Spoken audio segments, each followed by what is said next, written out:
ஸ்ரீமதே ராமானுஜாய நமஹ. திருவல்லிக்கேணி அம்மாள் வார்த்தை 14. திருவல்லிக்கேணி பெண்பிள்ளை ரகசியம் 14. ஈட்டைப் பெருக்கினேனோ பெரிய ஜீயரைப் போலே. ஈட்டைப் பெருக்கினேனோ பெரிய ஜீயரைப் போலே. பெரிய ஜீயர் என்பவர் யார்? ஈடு என்பது என்ன? அதனை பெருக்குதல் என்றால் என்ன? சம்பிரதாயத்திலே சீயம் என்றால் சிங்கம் என்று பெயர். அது பொதுவான அர்த்தம். சீயம் என்பதற்கு சிங்கம் என்று பெயர். சம்பிரதாயத்திலே சந்நியாசி குல திலகர்கள் மடாதிபதிகளை ஜீயர்கள் என்று அழைக்கிறோம். அதில் பிரதானமா ஜீயோ என்று அழைத்தால் சுவாமி ராமானுசரை குறிக்கும். அவருக்கு பிறகு நஞ்சீயர் என்று ஜீயர் வந்திருக்கிறார். பல ஜீயர்கள் பெயர்கள் வருகின்றன. ஆனால் இவர் அனைவர்களுக்குள்ளே ஆச்சாரிய ஓரான் வழி குரு பரம்பரை என்று சொல்லுவார்கள். லக்ஷ்மிநாத சமாரம்பாம் நாதயாமுன மத்தியமாம் அஸ்மதாச்சாரிய பரியந்தாம் வந்தே குரு பரம்பராம் அப்படின்னு சொல்றோம். அப்போ ஓரான் வழி குரு பரம்பரைன்னு பார்க்கும்போது பெரிய பெருமாள் தொடங்கி கடைசியாக சுவாமி மணவாள மாமுனிகள் தான் ஆச்சாரியனாக குரு பரம்பரையில முடிந்து, அந்த மணவாள மாமுனிகள் ரங்கநாதனுக்கே ஆச்சாரியனாகி அந்த குரு பரம்பரை என்ற மாலை முடிவுடைகிறது. எங்க தொடங்கிச்சே? பெரிய பெருமாள்கிட்ட. அந்த பெரிய பெருமாளுக்கே மணவாள மாமுனிகள் என்ற கடைசி ஆச்சாரியனாகி அந்த குரு பரம்பரா என்ற ஹாரம் மாலை முடிவுறுகிறது.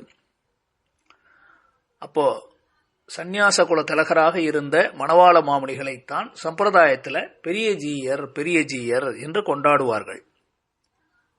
சரி, அந்த மணவாள மாமுனிகள் அவரை பற்றி தெரிந்து கொண்டோம். ஈடு என்றால் என்ன? சாதாரணமா ஈடுன்னா ஈடு இணை இல்லாததுன்னு சொல்றேன் இல்லையா, ஒப்புன்னு அர்த்தம். இதுக்கு தகுந்தது அப்படின்னு அர்த்தம். பகவானுக்கு தகுந்ததாக, வேதங்களுக்கு தகுந்ததாக, அப்படி உயர்ந்ததுக்கு தகுந்ததாக இருக்கிற ஒரு விஷயம்தான் ஈடு. இந்த இடத்துல எதை ஈடு என்று சொல்லுகிறார்கள்? நம்மாழ்வார் 4 பிரபந்தங்களை நமக்கு அருளினார். திருவிருத்தம், திருவாசிரியம், பெரிய திருவந்தாதி, திருவாய்மொழி என்று 4. இதிலே திருவாய்மொழி என்பது சாந்தோக்கிய உபனிஷத் சாரமாக, சாமவேத சாரமான மிக உயர்ந்த பிரபந்தம், கிரந்தம். இந்த ஆழ்வாருடைய பாசுரங்களின் தொகுப்பு திருவாய்மொழி. நம்மாழ்வாராலே திருவாய் மலர்ந்தருளப்பட்டு கொடுத்த பாசுரங்கள் திருவாய்மொழி. அர்த்த பஞ்சக ஞானமும் உண்டு. திருமந்திரம், துவயம், சரமஸ்லோகம் போன்றவற்றின் அனைத்து பொருள்களுமே அதிலே உண்டு. அந்த திருவாய்மொழியினுடைய உண்மையான பொருள் நமக்கெல்லாம் எப்படி தெரியும்? ஆழ்வாருடைய பக்தி பரவசத்தோடு அவர் உயர்ந்த தமிழ்ல பாடிட்டார். அதன் நம்ம எப்படி அதனுடைய உண்மையான தெளிவான பொருள் என்ன என்று விளக்கமாக நாம் அறிவதற்குத்தான் முதலிலே ஆளவந்தார் ஆசைப்பட்டார். நாம கீழே கதையை கேட்டிருக்கோம். ஆளவந்தார் திருவாய்மொழிக்கு யாராவது ஒரு நல்ல வியாக்கியானம் எழுதணும் அப்படின்னு ஆசைப்பட்டார். அவர் காலத்துல அதை செய்ய முடியல. அவர் விரல் ஒன்று மடங்கி இருந்தது. 3 விரல்களுக்குள்ளே ஒரு விரல். கதை ஞாபகம் இருக்கா? அதுல ஒண்ணுதான் இந்த திருவாய்மொழிக்கு வியாக்கியானம் எழுதணும்னு. சரி, ராமானுஜர் அடியேன் செய்கிறேன் அப்படின்னு சொன்னார். ராமானுஜர் வேதங்களுக்கெல்லாம் தெளிவான பொருளை சொல்ல வேண்டிய ஒரு பெரிய காரியம் கையில இருந்தபடியால, அதை தவிர ராமானுஜர் ஒன்று சொல்லிவிட்டார் என்றால் அதுக்கு மேல யாராத விவரித்து அதுக்கு மேல இன்னும் அலங்காரமாக இன்னும் தோன்றுகிற அர்த்தங்களை எழுத மாட்டாங்க. ராமானுஜரே சொல்லிட்டார், அதுக்கு மேல நம்ம எதுக்கு சொல்லணும் அப்படின்னு நிறுத்திடுவாங்க. அதனால ராமானுஜர் தமிழ் பாசுரங்கள், இந்த பாசுரங்களுக்கெல்லாம் வியாக்கியானம் எழுதவில்லை. ஆனால் ராமானுஜர் தன்னுடைய சிஷ்யர், பிள்ளையை போல இருந்தவர், சிஷ்யராக இருந்தவர் திருக்குறுகைப்பிரான் பிள்ளான். அந்த திருக்குறுகைப்பிரான் பிள்ளானை பணிக்கிறார். அவர் இடத்துல சொல்றார், பா நீ திருவாய்மொழிக்கு ஒரு வியாக்கியானம் எழுது அப்படின்ன உடனே அவர் ராமானுஜரிடத்துல உபன்யாசம் கேட்டதை வைத்து அவர் முதல்ல 6000 படி அப்படின்னு ஒரு வியாக்கியானத்தை எழுதுறார். அது என்னது 6000 படி? ஒரு படி அப்படின்னாக்கா 32 அக்ஷரங்கள் கூடியது. அதுபோல 6000 32 அக்ஷரங்கள் கூடியிருக்கணும்னா கணக்கு வச்சுக்கோங்க. அதெல்லாம் கணக்கு பார்த்தா எழுதியிருப்பாங்க அந்த காலத்துல. அது தானா அமைஞ்சிருக்கும், பகவானுடைய கருணையால அமைஞ்சிருக்கும். அப்ப திருக்குறுகை பிரான் பிள்ளான் என்பவர் தான் திருவாய்மொழிக்கு முதல்ல 6000 படி அப்படின்னு வியாக்கியானம் எழுதுறார். அடுத்து பட்டருடைய சிஷ்யர் நஞ்சியர் என்பவர், அவர் 9000 படி என்று அவர் ஒரு வியாக்கியானத்தை எழுதுகிறார். திருவாய்மொழிக்கு 9000 படி என்று அதற்கு பேர். நஞ்சியர் 100 தடவை திருவாய்மொழி காலக்ஷேபம் பண்ணியிருக்காராம். அப்ப எவ்வளோ காலத்தை எவ்வளவு நல்லா செலவு பண்ணியிருக்காங்க பாருங்க. அவருக்கு பிறகு நம்பிள்ளை, கீழே சரித்திரம் பார்த்தோம் இல்லையா, நம்பிள்ளை லோகாச்சாரியார்னு பேர். அவர் வியாக்கியானத்தை எழுதல, ஆனா ரொம்ப அழகா உபன்யாசம் கிரந்த காலக்ஷேபம் பண்ணுவார். அந்த காலக்ஷேபத்திலே அவர் சொன்ன விஷயங்களை விடாமல் ஏடுபடுத்தினார்கள். அவராய் எழுதல, அவருடைய சிஷ்யர்கள் வடக்கு திருவீதி பிள்ளை பெரியவாச்சான் பிள்ளைன்னு பார்த்திருக்கோம். அந்த வடக்கு திருவீதி பிள்ளை பகல்ல காலக்ஷேபத்தை கேட்கறது, ராத்திரி அப்படியே அவர் சொன்னதை எழுதிடுறது. ஓலைச்சுவடுல அப்பயே எழுதிட்டார். அப்படி எழுதினதுதான் 36,000 படி என்று பெருசு அதுதான் இருக்கிறதுலே. அது நம்பிள்ளையினுடையது. வடக்கு திருவீதி பிள்ளை தான் அதை பட்டோலை கொண்டார். அவருக்கு அடுத்தபடியாக பெரியவாச்சான் பிள்ளை, நம்பிள்ளை தான் சொல்றார், பெரியவாச்சான் பிள்ளை நீர் வியாக்கியானம் எழுதும் அப்படின்னு. அவர் 24,000 படி என்று பெரியவாச்சான் பிள்ளை திருவாய்மொழிக்கு வியாக்கியானம் எழுதுகிறார். அவருக்கு சிஷ்யராக இருந்தவர் பாதிகேசரி அழகிய மணவாள சீயர் அப்படிங்கிறவர். அவர் 12,000 படி என்று வியாக்கியானத்தை எழுதுகிறார். இப்படி 5 வியாக்கியானங்கள் திருவாய்மொழிக்கு மட்டுமே உண்டு. இதை பற்றி நீங்க நன்னா தெரிந்து கொள்ள வேண்டும் என்றால், மணவாள மாமுனிகளே தன்னுடைய உபதேச ரத்தினமாலை அப்படிங்கிற கிரந்தத்திலே 39வது பாசுரத்திலிருந்து 45வது பாசுரம் வரை யார் யார் என்னென்ன வியாக்கியானங்களை அருளினார்கள் அப்படின்னு ரொம்ப அழகாக பதிவு செய்கிறார். அதை புத்தகத்தை எடுத்து படித்து தெரிந்து கொள்ளுங்கள். இப்ப அடியன் சொன்னது அங்க இருக்கு. இதிலே நம்பிள்ளை எழுதின இந்த வியாக்கியானம் தான் 36,000 படி, ஈடு இணையற்ற ஒரு வியாக்கியானம். அதனால அதனை ஈடுன்னு சொல்லுவார்கள். ரொம்ப பெருசு, ரொம்ப பிரபலமான பரந்த வியாக்கியானம். என்ன சொன்னது அவர் உட்கார்ந்து எழுதினதில்ல, சொல்லும்பொழுது பல கருத்துக்கள் வந்துகிட்டே இருக்கும் இல்லையா.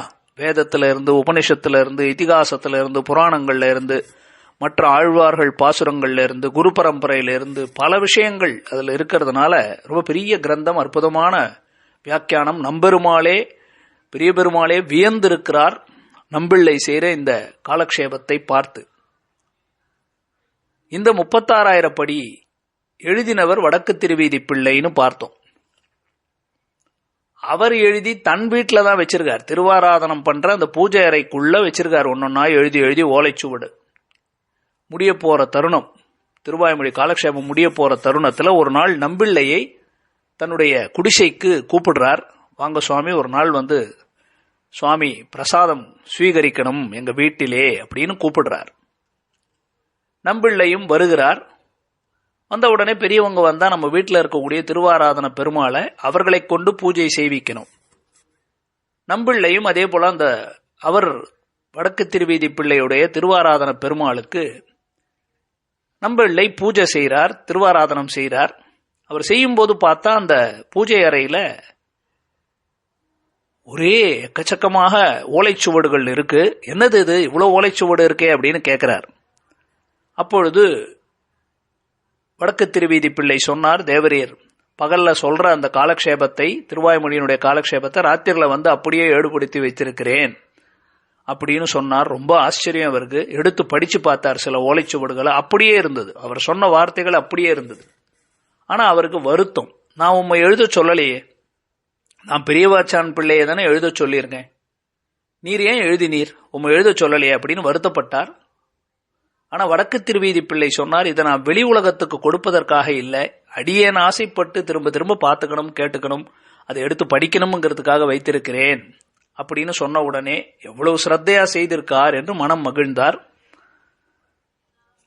இப்பொழுது அது அந்த திருவாராதனம் பூஜை அறையில தான் வச்சுட்டார். இது வெளியில கொடுக்க வேண்டாம், ரொம்ப விளக்கமா இருக்கு அப்படின்னு நம்பிள்ளை ஒத்துக்கல வெளியில கொடுக்கறதுக்கு. அங்கே இருக்கட்டும்னு பூஜை அறையில வச்சார்.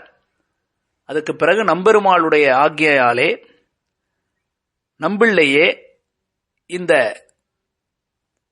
வியாக்கியானத்தை எல்லாம் ஓலைச்சுவடுகளை வாங்கி ஈயுண்ணி மாதவ பெருமாள் அப்படிங்கிறவரிடத்துல கொடுக்கிறார். அந்த ஈயுண்ணி மாதவ பெருமாள் தன்னுடைய பிள்ளையான ஈயுண்ணி பத்மநாபதாச பெருமாள் பத்மநாப பெருமாளுக்கு அவர் கொடுக்கிறார். அந்த ஈயுண்ணி பத்மநாப பெருமாள் தன்னுடைய சிஷ்யரான நாளூர் பிள்ளைக்கு அதனை கொடுத்தார்.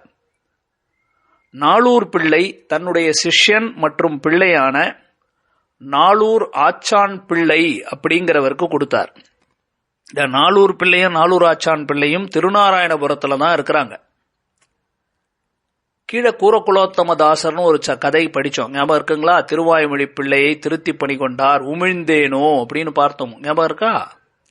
அந்த கூரகுலோத்தமதாசர் திருவாய்மொழி பிள்ளைன்ற தன் சிஷ்யனிடத்துல போய், நீர் போய் காஞ்சிபுரத்துல இருந்து திருவாய்மொழி வியாக்கியானத்தை கற்றுக்கொண்டு வாரும் அப்படின்னு அனுப்புறார். திருவாய்மொழி பிள்ளை வந்திருக்கும் பொழுது நாளூர் பிள்ளை நாளூர் ஆச்சான் பிள்ளை இருவருமே காஞ்சிபுரத்தில் இருக்கிறார்கள். அப்பொழுது காஞ்சி தேவப்பெருமாள் அர்ச்சக முக்கேன ஆவேசித்து பூஜாரி அர்ச்சனை பண்ற சாமி மூலமாக பேசுகிறார். திருவாய்மொழி வியாக்கியானத்தை எல்லாம் திருவாய்மொழி பிள்ளைக்கு சொல்லிக் கொடும் அப்படின்னு நாளூர் பிள்ளைக்கு சொல்றார்.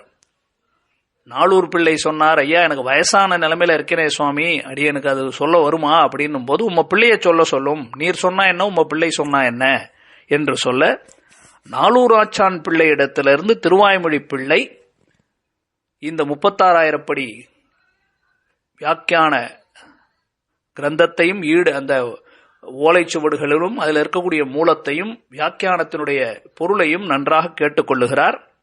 அவர்தான் தன்னுடைய சிஷ்யரான மணவாள மாமுனிகளுக்கு இதை கொடுக்கிறார். இதுதான் பெரிய பரம்பரை, ஈடு பரம்பரை அப்படின்னு சொல்லுவாங்க. இப்போ மணவாள மாமுனிகளுக்கு இது வந்துவிட்டது. மணவாள மாமுனிகள் ஸ்ரீரங்கத்தில் இருக்கிறார். ரொம்ப அழகா காலக்ஷேபம் பண்ணக்கூடியவர். விசதவாக் சிகாமணிகள்னு அவருக்கு பேர். ஒரு முறை நம்பெருமாள் ஆசைப்பட்டார், இவர் வாக்கால திருவாய்மொழியை கேட்கணும். என்னைக்கோ கேட்டோம் நம்பிள்ளை சொல்லும் போது, நம்பிள்ளை சொன்னதை திரும்ப இவ்வளவு நாள் கழிச்சு மணவாள மாமுனிகள் திருவாக்காக இந்த வியாக்கியானத்தை கேட்கணும் அப்படின்னு ஆசைப்பட்டு ஒரு நாள் ஆணையிடுகிறார். தன்னுடைய பரிவாரங்களை அழைத்து ஒரு வருஷத்துக்கு உற்சவங்களை எல்லாம் நிறுத்தும். நான் உட்கார்ந்து மணவாள மாமுனிகள் இந்த 36,000 படி ஈடு வியாக்கியானம் செய்வதை காது கொடுத்து கேட்க ஆசைப்படுகிறேன் அப்படின்னு சொல்ல, மணவாள மாமுனிகளும் இன்னைக்கும் நீங்க திருவரங்கத்துக்கு உள்ள போய் சந்தன மண்டபம்னு சொல்லுவாங்க, அந்த இடத்துல ஒரு முன்னாடிலாம் போர்டே வச்சிருந்தாங்க, அங்கதான் இருந்து ஒரு வருஷ காலம் மணவாள மாமுனிகள் இந்த நம்பிள்ளையினுடைய ஈடு வியாக்கியானத்தை அழகாக வேதம், இதிகாசம், புராணம் என்று ஆழ்வார் பாசுரங்கள், குரு பரம்பரை என்று அனைத்தையும் எடுத்து விவரித்து ரொம்ப அழகா காலக்ஷேபம் பண்றார். கடைசியில் அதனுடைய சாற்றுமுறை ஆனி மாசம் திருமூல நட்சத்திரம், மூல நட்சத்திரத்துலதான் சாத்துமுறை அன்னைக்கு ரங்கநாயகம் என்ற சிறு பிள்ளையாக ரங்கநாதரே வந்து அவருக்கு சம்பாவனையாக ஒரு தனியனை சமர்ப்பிக்கிறார். அததான் அனைத்து ஸ்ரீ வைஷ்ணவர்களுடைய கோவில்களிலேயும் இல்லங்களிலேயும் தினமும் முதல்ல சொல்ல வேண்டியது. ஸ்ரீசைலேச தயாபாத்திரம் தீபக்தியாதி அப்படின்னு சொல்றோம் இல்லையா? ஸ்ரீசைலேச தயாபாத்திரம் தீபக்தியாதி குணார்ணவம் யதீந்திர பிரவணம் வந்தே ரம்யஜா மாதரம் முனிம் என்று சொல்றார். அப்படி நம்பெருமாளாலேயே ரங்கநாதராலேயே கேட்கப்பட்டது. மணவாள மாமுனிகளான பெரியஜீயர் இந்த ஈடு விஷயத்தை, இந்த வியாக்கியானத்தை விளக்கி சொல்ல அன்னியில இருந்து அது பெருகிதுன்னா வளர்ந்தது. இன்றளவும் பிரகாசப்பட்டு பல பேர் இன்னைக்கு வீடு வியாக்கியானமா சொல்ல பல பேர் கேட்கிறாங்கன்னா, அன்னைக்கு மணவாள மாமுனிகள் பெரிய பெருமாளுக்கு சொல்ல பெருமாள் அதனை கேட்டு உகந்து மணவாள மாமுனிகளையே தன்னுடைய ஆச்சாரியனாக ஏற்றுக்கொண்டார் அப்படிங்கிற அந்த பெருமையாலே அவருக்கு பிறகு இப்பொழுது சம்பிரதாயத்திலே ஈடு காலக்ஷேபம் அதற்கு பகவத் விஷயம்னு சொல்லுவாங்க. பெரிய பெரிய வித்வான்கள் எல்லாம் தன்னுடைய வயது கொஞ்சம் பக்குவப்பட்ட காலத்திலே, வயதிலே பக்குவப்பட்டு பல காலக்ஷேபம் கேட்டவர்களுக்குத்தான் இந்த பகவத் விஷய காலக்ஷேபம் கேட்பது என்பது ஸ்ரீ வைஷ்ணவர்களுடைய கடமையிலே மிக முக்கியமான கடமை. 36,000 படி நம்பிள்ளையினுடைய ஈடு வியாக்கியானத்தை கொண்டு அதனை வளர்த்து உலகத்துக்கு பெருக்கி கொடுத்தவர் யார்? பெரிய ஜீயர். அதுதான் கேட்கிறாள் இந்த இடத்திலே. ஈட்டை பெருக்கினேனோ, ஈடு 36,000 படி என்ற நம்பிள்ளையினுடைய திருவாய்மொழி வியாக்கியானத்தை பிரகாசப்படுத்தி பலரிடத்துல கொண்டு போய் சேர்த்தேனோ, யாரை போலே? பெரிய ஜீயரை போலே. அப்போ யார்கிட்ட சொல்றார்? இப்போ திருவல்லிக்கேணி அம்மாள் பேசுறதே மணவாள மாமணிகள் கிட்ட தான். அவரையே பார்த்து சொல்றார், சுவாமி நீர் பன்னீரே உலகமே இன்றைக்கு வாழ்கிறதல்லவா, நீர் அன்னைக்கு செய்த அந்த காரியத்தினால இன்னைக்கு ஈடு என்பது இப்படி இவ்வளவு தூரம் பிரபலமாக இருக்கிறதே. நீர் எடுத்த அந்த முயற்சி, உமக்கு இருக்கக்கூடிய வாக்கு சாதுரியம், ரங்கநாதனுக்கே ஆச்சாரியனாகக்கூடிய பெருமை, ராமானுஜரிடத்துல இருக்கக்கூடிய பக்தி, இதெல்லாம் அடியனுக்கு இருக்கிறதா? நான் ஈட்டை பெருக்கினேனா அப்படின்னு ஜீயரையே பார்த்து கேட்கிறாள் திருவல்லிக்கேணி அம்மாள். ஈட்டை பெருக்கினேனோ பெரிய ஜீயரை போலே. அடுத்து 15வது வாக்கியம். ஈர ஆடையினால் கண்டேனோ ஈரங்கொல்லியை போலே.